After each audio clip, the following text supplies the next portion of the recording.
ಉಡುಪಿಯಲ್ಲಿ ಮುಂದುವರೆದ ಮುಂಗಾರಿನಿಂದಾಗಿ ರಜೆ ನೀಡುವ ನಿರ್ಧಾರವನ್ನ ಶಾಲಾ ಆಡಳಿತ ಮಂಡಳಿಗೆ ನೀಡಲಾಗಿದೆ. ಸರ್ಕಾರಿ ಶಾಲೆಗಳಲ್ಲಿ ರಜೆ ನೀಡುವ ನಿರ್ಧಾರವನ್ನ ಮುಖ್ಯೋಪಾಧ್ಯಾಯರು ಮಾಡುತ್ತಾರೆ. ಬೈಂದೂರು ತಾಲೂಕಿನ ಸುಮಾರು 40 ಶಾಲೆಗಳಿಗೆ ರಜೆ ಹಾಗೂ ಕುಂದಾಪುರ ಶಿಕ್ಷಣ ವಲಯದ 10ಕ್ಕೂ ಹೆಚ್ಚು ಶಾಲೆಗಳಿಗೆ ರಜೆಯನ್ನ ಘೋಷಿಸಲಾಗಿದೆ. ಮುನ್ನೆಚ್ಚರಿಕಾ ಕ್ರಮವಾಗಿ ರಜೆ ನೀಡಲಾಗಿದೆ ಎಂದು ಬೈಂದೂರು ಕ್ಷೇತ್ರ ಶಿಕ್ಷಣಾಧಿಕಾರಿ ನಾಗೇಶ್ ನಾಯಕ್ ಮಾಹಿತಿಯನ್ನ ನೀಡಿದ್ದಾರೆ. ಉಡುಪಿ ಜಿಲ್ಲೆಯ ಕೆಲ ತಾಲೂಕಿನಲ್ಲಿ ಮಳೆಯಾಗುತ್ತಿದ್ದು ಎಲ್ಲ 7 ತಾಲೂಕಿನಲ್ಲಿ ನಿರಂತರ ಮಳೆಯಿಲ್ಲ. ರಜೆ ಕೊಡುವ ಅಧಿಕಾರ ಬಿಇಒಗಳಿಗೆ ಕೊಡಲಾಗಿದೆ.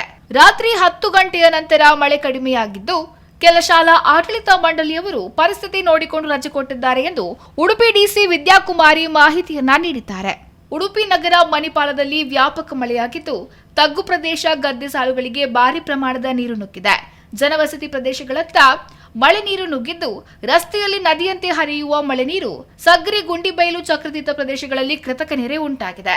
ಕುಂದಾಪುರ ರಾಷ್ಟ್ರೀಯ ಹೆದ್ದಾರಿ 66ರಲ್ಲಿ ಕೂಡ ಮಳೆಯ ಅವಾಂತರ ಹೆಚ್ಚಾಗಿದೆ. ರಾಷ್ಟ್ರೀಯ ಹೆದ್ದಾರಿ 66ರ ಅಂಡರ್ ಪಾಸ್ ಪಕ್ಕದ ಸರ್ವಿಸ್ ರಸ್ತೆಯಲ್ಲಿ ನೀರು ನಿಂತು ಸಮಸ್ಯೆ ಉಂಟಾಗಿದ್ದು ಸರ್ವಿಸ್ ರಸ್ತೆಯಲ್ಲಿ ನೀರು ನಿಂತು ದಿನವೂ ಇಲ್ಲಿ ಟ್ರಾಫಿಕ್ ಸಮಸ್ಯೆ ಹೆಚ್ಚಾಗಿದೆ. ಕಳೆದ ಹಲವು ವರ್ಷಗಳಿಂದ ಇದೇ ಸಮಸ್ಯೆಯನ್ನ ಎದುರಿಸುತ್ತಿರುವ ಸ್ಥಳೀಯರು ಅಂಡರ್ ಪಾಸ್ ಕಾಮಗಾರಿ ವೇಳೆ ಅವೈಜ್ಞಾನಿಕ ಚರಂಡಿ ನಿರ್ಮಾಣದಿಂದ ಸರ್ವಿಸ್ ರಸ್ತೆ ಬ್ಲಾಕ್ ಆಗಿದ್ದು ಸ್ಥಳೀಯರು ದೂರಿನ ಹಿನ್ನೆಲೆಯಲ್ಲಿ ಪರಿಸ್ಥಿತಿ ಅವಲೋಕಿಸಲು ತೆರಳಿದ ಸಂಸದರು ಸ್ಥಳೀಯರ ವಾಹನ ಸವಾರರ ಸಮಸ್ಯೆ ಆಲಿಸಿದ ಸಂಸದ ಕೋಟಾ ಶ್ರೀನಿವಾಸ್ ಪೂಜಾರಿ ಅವರು ತಕ್ಷಣ ಈ ಸಮಸ್ಯೆಗೆ ತುರ್ತು ಪರಿಹಾರ ನೀಡುವಂತೆ ಅಧಿಕಾರಿಗಳಿಗೆ ಸೂಚಿಸಿದರು.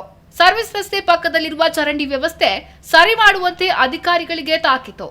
ಸಂಸದರ ಜೊತೆ ಸ್ಥಳಕ್ಕೆ ಆಗಮಿಸಿದ ಕುಂದಾಪುರ ಶಾಸಕ ಕಿರಣ್ ಕುಮಾರ್ ಖುರ್ಗೆ ಕುಂದಾಪುರ ತಾಲೂಕಿನ ಗಂಗೊಳ್ಳಿ ಮರವಂತೆ ತ್ರಾಸಿಗಳಲ್ಲಿ ಬಹಳಷ್ಟು ನೀರು ತುಂಬಿ ಜನಜೀವನ ಅಸ್ತವ್ಯಸ್ತವಾಗಿದೆ.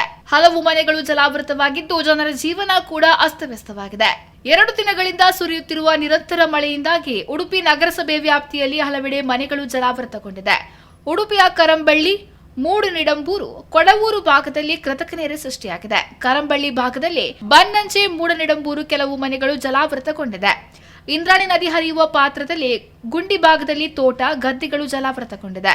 ಕರಂಬಳ್ಳಿ ವೆಂಕಟರಮಣ ಲೇಔಟ್ನ ಹಲವು ಮನೆಗಳು ಜಲಾವೃತಗೊಂಡಿರುವ ಬಗ್ಗೆ ವರದಿಯಾಗಿದೆ. ಭಾರಿ ಮಳೆಯಿಂದ ನಗರದಲ್ಲಿನ ಮಳೆ ನೀರು ತೋಡು ತುಂಬಿ ಹರಿಯುತ್ತಿದ್ದು ಇದರಿಂದ ಈ ಪರಿಸರದ 10 ಮನೆಗಳು ಜಲಾವೃತಗೊಳ್ಳುವ ಆತಂಕ ಎದುರಾಗಿದೆ.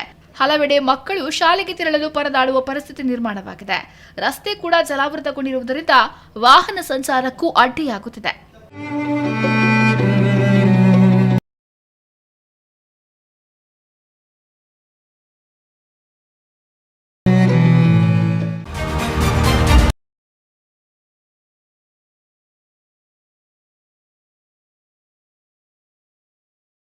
ಪಣಂಬೂರು ಬೀಚ್ನ ರೆಸ್ಟೋರೆಂಟ್ಗೆ ಹಾಕಲಾಗಿದ್ದ ತಗಡು ಶೀಟ್ನ ಭಾರೀ ಗಾತ್ರದ ಮೇಲ್ಛಾವಣಿ ಭಾನುವಾರ ಬೀಸಿದ ಬಿರುಗಾಳಿಗೆ ಕಬ್ಬಿಣದ ಕಂಬ ಸಹಿತ ದೂರಕ್ಕೆ ಹಾರಿಬಿದ್ದ ಘಟನೆ ಸಂಭವಿಸಿದೆ. 10 ಗಂಟೆಯ ಸುಮಾರಿಗೆ ಈ ಘಟನೆ ನಡೆದಿದ್ದು, ಈ ಸಂದರ್ಭ ತಗಡು ಶೀಟ್ ಮೇಲ್ಛಾವಣಿ ಹಾರಿ ಬಿದ್ದ ಜಾಗದಲ್ಲಿ ಯಾರೂ ಇಲ್ಲದರಿಂದ ಸಂಭಾವ್ಯ ಅಪಾಯವೊಂದು ತಪ್ಪಿದೆ.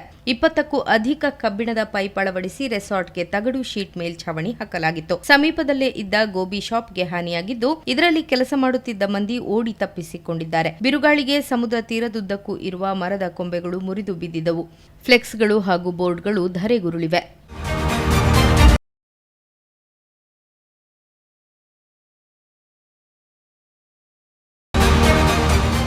ನಮ್ಮ TV the pulse of coastal Karnataka.